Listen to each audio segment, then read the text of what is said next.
Thomas and the Trucks. Thomas used to grumble in the shed at night. "I'm tired of pushing coaches. I want to see the world."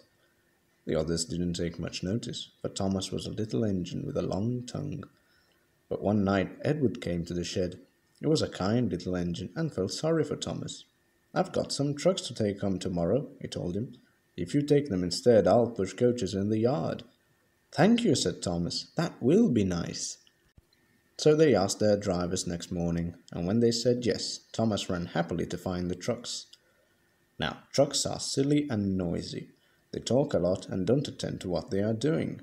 They don't listen to their engine, and when it stops, they bump into each other screaming, "Oh, oh, oh, oh, whatever is happening?"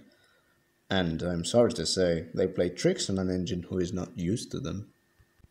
Edward knew all about trucks. He warned Thomas to be careful, but Thomas was too excited to listen.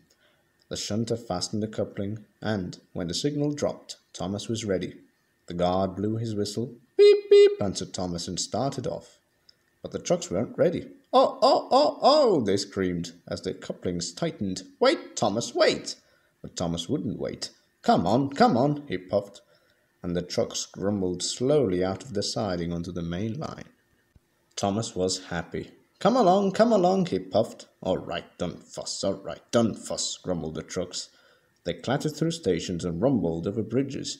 Thomas whistled, "Beep, beep," and they rushed through the tunnel in which Henry had been shut up.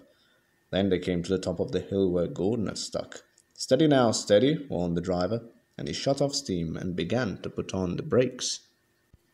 We're stopping," called Thomas. No, no, no, no," answered the trucks, and bumped into each other. Go on," and before his driver could stop them, they had pushed Thomas down the hill, and were rattling and laughing behind him. Poor Thomas tried hard to stop them from making him go too fast. Stop pushing, he hissed, but the trucks would not stop. Go on," they giggled in their silly way. He was glad when they got to the bottom. Then he saw in front the place where they had to stop. "Oh dear, what shall I do?"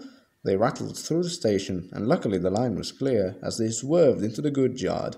"Oh, groaned Thomas as his brakes held fast and he skidded along the rails. "I must stop," and he shut his eyes tight. When he opened them, he saw he had stopped just in front of the buffers, and there watching him was the fat director. "What are you doing here, Thomas?" he asked sternly. "I've brought Edward's trucks," Thomas answered. "Why did you come so fast?" "I didn't mean to. I was pushed," said Thomas sadly. "Haven't you pulled trucks before?" "No." "Then you've a lot to learn about trucks, little Thomas. They are silly things and must be kept in their place. After pushing them about here for a few weeks, you'll know almost as much about them as Edward. Then you will be a really useful engine."